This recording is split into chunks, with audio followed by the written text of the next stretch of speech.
Hey, welcome back to another episode of Awkward Conversations. This week, we are talking about Red Ribbon Week, which started in 1985 after DEA Special Agent Enrique Kiki Camarena was killed by drug traffickers. And I want to welcome this week's guest, Sean Fearns, who is the Chief of Community Outreach at the DEA. Sean, thank you so much for joining the episode today. It's a pleasure to have you here.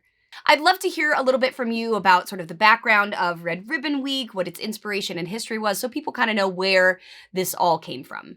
Sure, absolutely. So Red Ribbon is actually the longest running drug education and prevention campaign in America. It goes back to the mid-1980s. There was a DEA special agent named Enrique Camarena. His family called him Kiki. His colleagues here at DEA called him Kiki. He was assigned to the DEA office down in Guadalajara, Mexico. And we have DEA agents assigned all over the world, but Mexico has been a pretty dangerous place. And he was investigating Mexican-based drug trafficking organizations responsible for bringing drugs into the United States. As you can imagine, the drug traffickers were not happy about that. And so on a midday in February, early February 1985, Kiki is leaving the DEA office in Guadalajara to go have lunch with his wife. And on his way to his car, he's kidnapped by drug traffickers in Guadalajara. And they whisk him away to an undisclosed location, and he is tortured for many days and ultimately is killed by the drug trafficking organizations.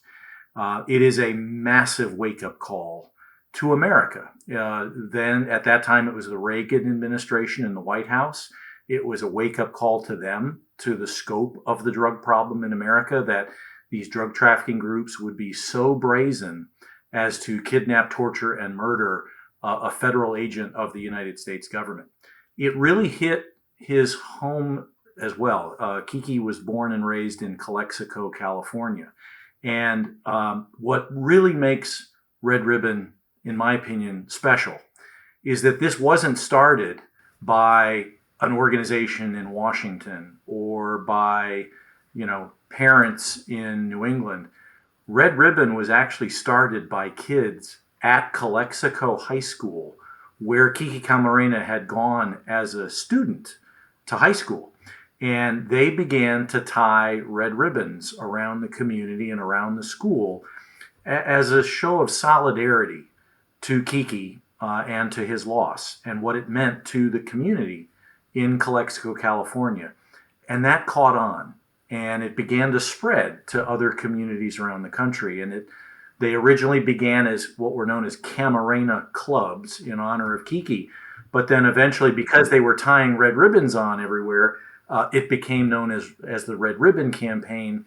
And now today, here we are all these years later, and Red Ribbon is still going in schools and communities across the country in memory of Kiki. That's really a wonderful story of how it came about, sort of a grassroots thing of honoring someone who was fighting against, such an overwhelming power. Sean, when is Red Ribbon Week in the calendar year? That's actually an easy one to remember. So it's actually always the last week of October 23rd through October 31st. And it started that way in California in the mid-'80s, and it stuck with it that time, same week every year. But actually, over the last couple of decades, what has happened is that there's been an expansion of the effort beyond just 1 week, and now the entire month of October is known as National Drug Prevention Month. So anybody who wants to get involved at any age in Red Ribbon could do so throughout the month of October, not just that last week of October. That's fantastic. And, you just mentioned that it's for all ages. There's different ways that kids and parents, educators can get involved. Can you tell us a little bit about that so that, maybe different parents or educators that are wanting to bring some programs to where they are can reach out for resources? Jodie, that's a really good point. We're losing over 295 Americans every day to drug overdose in this country. And it is absolutely critical that we work to try and prevent that from affecting the next generation. So Red Ribbon really has a focus on youth. And there are activities that kids of any age can be involved in, and that their influencers, their parents, their teachers, their guidance counselors, their neighbors, their aunts and uncles and grandparents can also get involved. We ask, or the program, the campaign asks kids to really do three things: wear a red ribbon, sign an anti-drug pledge to live your life drug-free, and then tell others about the importance of staying away from drugs, and not just street drugs, but even the stuff that a doctor writes a prescription for. That needs to be followed strictly to rules. And, for kids to make those really smart and healthy decisions starts in elementary school. It's not just for high school kids. Red Ribbon may have been started by high school kids, but really elementary school, middle school, high school. In fact, we actually have college students around the country on campus working to do Red Ribbon activities in October for college students, because, again, you're never too old to, avoid the pitfalls of substance misuse and the potential that could lead to addiction. If they're a parent or a caregiver or a grandparent or an aunt and uncle, we ask them to educate themselves and then have that conversation with their kids. There's a lot, and I know this podcast series is going into a lot of different details about what drugs can do to the body and the brain and society. And for parents and teachers and caregivers, the trick is to get as educated as you can be on these subjects so that you can then positively engage your kids and give them the information they need to be healthy. We ask parents to wear red ribbons and to sign an anti-drug pledge and to tell others.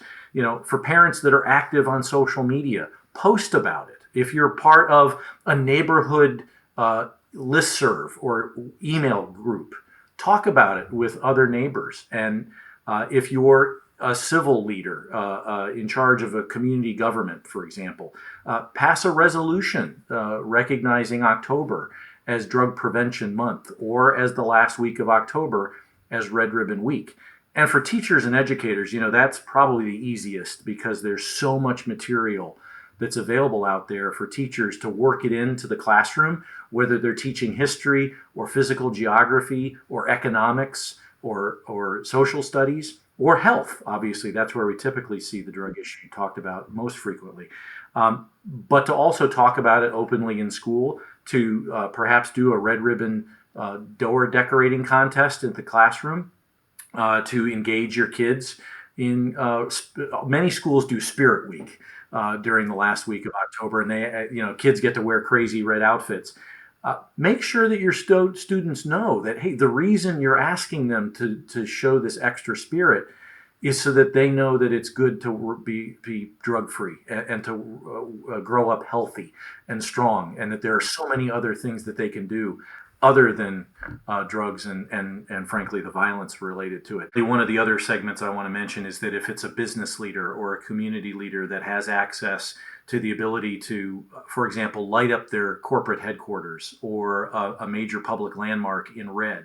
We see communities all over the country doing this with famous landmarks and buildings and even private residences putting red lights out during Red Ribbon Week. Again, the ultimate goal here is that kids, parents, teachers, community leaders get actively engaged in showing that, hey, the best way to grow up is to grow up healthy and drug-free. Absolutely. And, you listed so many ways that not only young people, but people in their community can really help to move the needle forward and create awareness around substance use, around what's going on in their community, counterfeit pills, all of these kind of things, early drug use, signs of drinking, that really we need to be able to get out in the community and talk about and have these open dialogues about.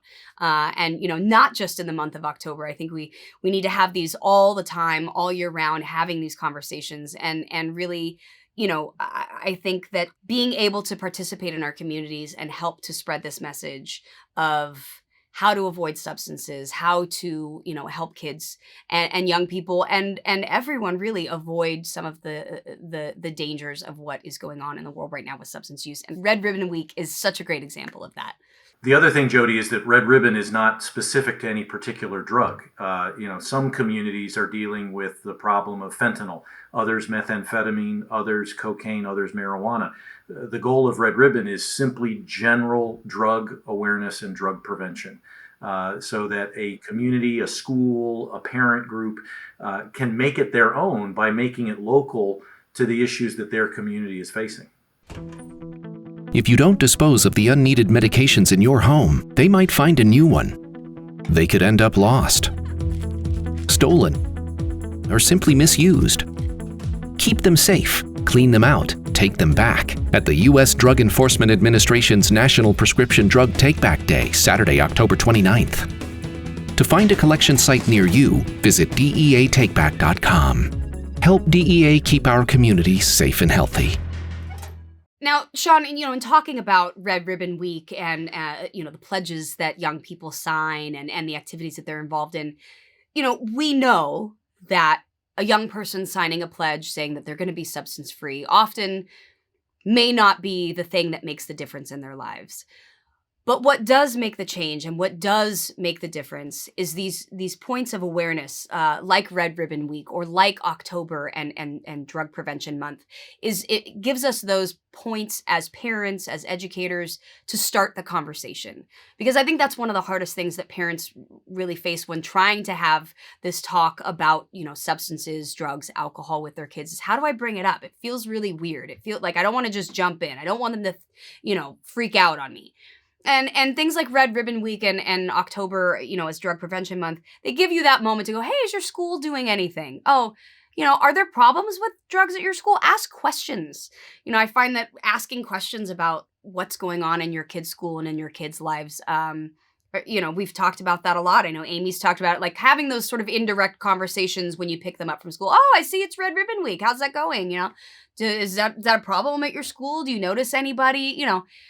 See how the conversation goes, but these are great ways to start having them. And there's so many resources and the toolkit, for Red Ribbon Week that parents and educators can definitely check out to use to start those conversations. Because as we know, really the thing that all of substance use prevention hinges on is open dialogue and communication, particularly from parents and caregivers. Children are looking for boundaries and love and relationships in their life. And so I think we know that building these things up prior to Red Ribbon Week and having these conversations, it's not the kids signing a pledge that's going to prevent it. It's the conversations that you've had before that make them realize what signing that actually means. And, I applaud you for really doing such a great job in spreading this message. And I know in talking to our kids about substance use, I think that's one of the things that we always have to reiterate is I love you. That's why I'm having this conversation with you. You mentioned the Red Ribbon Toolkit, and I'd be remiss if I didn't give it a plug that for anyone watching or listening to this podcast, that they can go online to dea.gov/Red Ribbon, and there are a host of free science-based, evidence-based materials, communication pieces, graphics, anything that a parent or a caregiver or a teacher or a business leader or a really motivated high school student or college student could use to get involved and to help start those conversations, to raise awareness. By raising awareness, we change attitudes. By changing attitudes, we influence behavior. And that's ultimately what this is about. And thank you. And that link to the toolkit will be available in the show notes for those of you watching, so you can go check that out and have access to all of those. Saving lives means staying informed. Knowing the dangers of using counterfeit prescription pills can help those you care about and keep our community safe. As a parent, educator, neighbor, or friend, we all play a role in building safe and healthy futures for ourselves and our loved ones. Do your part. Take the first step today. Visit GetSmartAboutDrugs.com to access education, prevention, and treatment resources. Counterfeit prescription pills laced with fentanyl are deadly. Be their protector. Be informed. Visit GetSmartAboutDrugs.com. Now, What group is Red Ribbon Week a part of at the DEA, and what other prevention programs do you guys have other than the last week in October? So Red Ribbon is where our efforts got started with community at DEA back in the mid-1980s, but certainly it has gone beyond that. We are delighted to work with the National Family Partnership. That is a modern group of parents from across the country that have come together to spread the word about Red Ribbon every year and to engage schools and community leaders as a nonprofit organization. But we also have websites that DEA maintains throughout the year. And you said it earlier, this can't just happen during Red Ribbon Week. But websites, one for teenagers, justthinktwice.com, one for parents and caregivers at getsmartaboutdrugs.com, one for teachers at operationprevention.com. We have publications that are both digital and hard copy that folks can take and use. We're really super proud of our work on a program called Operation Prevention, which is a series of lesson plans that teachers can use in the classrooms and virtual field trips that students can take. In fact, a lot of teachers play the virtual field trip as a video for their students during Red Ribbon Week in October. And there's a lot of STEM, science, technology, engineering, and math connections to content in those virtual field trips. And then, of course, not just in Red Ribbon Week, but all around the year, DEA has field offices around the country. And if a teacher or a principal or a community group wanted to invite their local DEA office to come out and talk, we do that regularly throughout the year and around the country. So that's another opportunity for that engagement, for those conversations to take place, and for DEA to share some important science information about drugs today. And we recently had an episode that is all about Operation Prevention. In addition to a lot of different initiatives, we also work with a lot of partners. DEA cannot do this work alone. One of our strongest and longest term partnerships is with the Elks organization, the Benevolent and Protective Order of Elks. They have a drug awareness program. They are the brains behind this podcast series. And through their lodges in every state across the country, in partnership with DEA field offices all across the country, we are force multipliers together as we are working to raise awareness and to start conversations. The Elks are particularly involved with us on Red Ribbon in October and then obviously throughout the year. But we also seek out opportunities to partner with other national organizations who are trying to educate youth and to give youth the opportunity to grow up healthy and drug-free. And when we're always looking for new partners to work with. Again, the government is not going to solve this problem alone. We must work in public-private partnerships. DEA has embraced that for decades, and we're going to continue to do that to advance Red Ribbon and also to tackle the horrible drug problems that our country is facing, particularly with fentanyl. And you bring up such a great point, Sean, that it really is, it's a group effort. It's public spaces, it's homes, it's schools, it's all of the places that we exist that we need to be having these conversations. And, you mentioned people and civil organizations getting involved. Where can they reach out to the DEA outreach program to become a part of possibly Red Ribbon Week or other prevention strategies? Yeah, we welcome that. And there's two quick and easy ways. One is through our website, dea.gov, and clicking on the prevention education button on our website. And then the other is simply to reach out to us through email, community.outreach@dea.gov. And our staff will get in touch with you and also get you in touch with our local field offices closest to you. Fabulous. And we will make sure that those email addresses are in the show notes if people are looking for them. Sean, I want to thank you so much for joining us today. Any final thoughts about the importance of Red Ribbon Week that you would like to share with people and more of the message of combating substance abuse? Thank you, Jodie. I would simply ask everyone listening to this podcast to get involved. My call to action to you: get involved in Red Ribbon, get involved in Prevention Month, speak out. Obviously, you're keeping the memory of DEA Special Agent Enrique Camarena alive, but more than that, you're helping to build a future for our country and for your family and for your neighbors.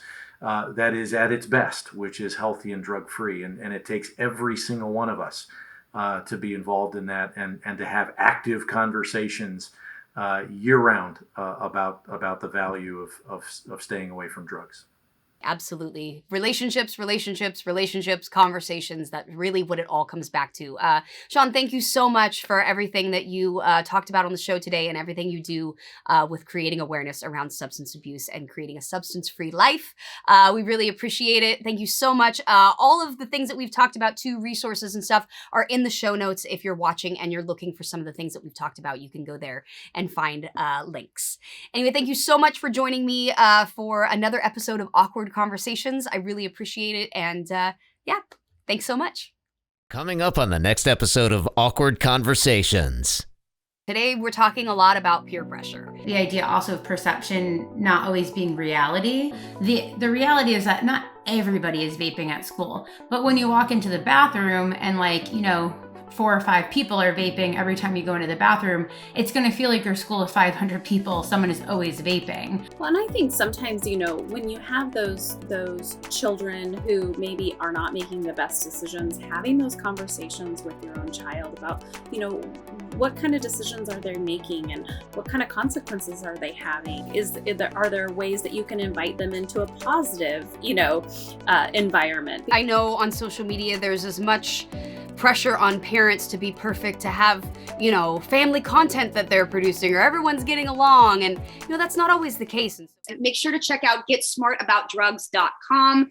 Parents, caregivers, you can find so many resources of great information there about how to talk to your kids and make these conversations a little less awkward. A huge thank you to the Elks DAP, which is the largest all-volunteer nationwide drug awareness program, and also a huge thanks to the DEA for their outreach program and for making this possible. The views, information, or opinions expressed during the Awkward Conversation series are solely those of the individuals, speakers, commentators, experts, and/or hosts involved, and do not necessarily reflect nor represent those of the production, associates, or broadcaster, or any of its employees. Production is not responsible and does not verify for accuracy any of the information contained in the series available for viewing. The primary purpose of this series is to educate and inform. This series does not constitute medical or other professional advice or services. This series is available for private, non-commercial use only. The production, broadcaster, or its channel cannot be held accountable for all or any views expressed during this program.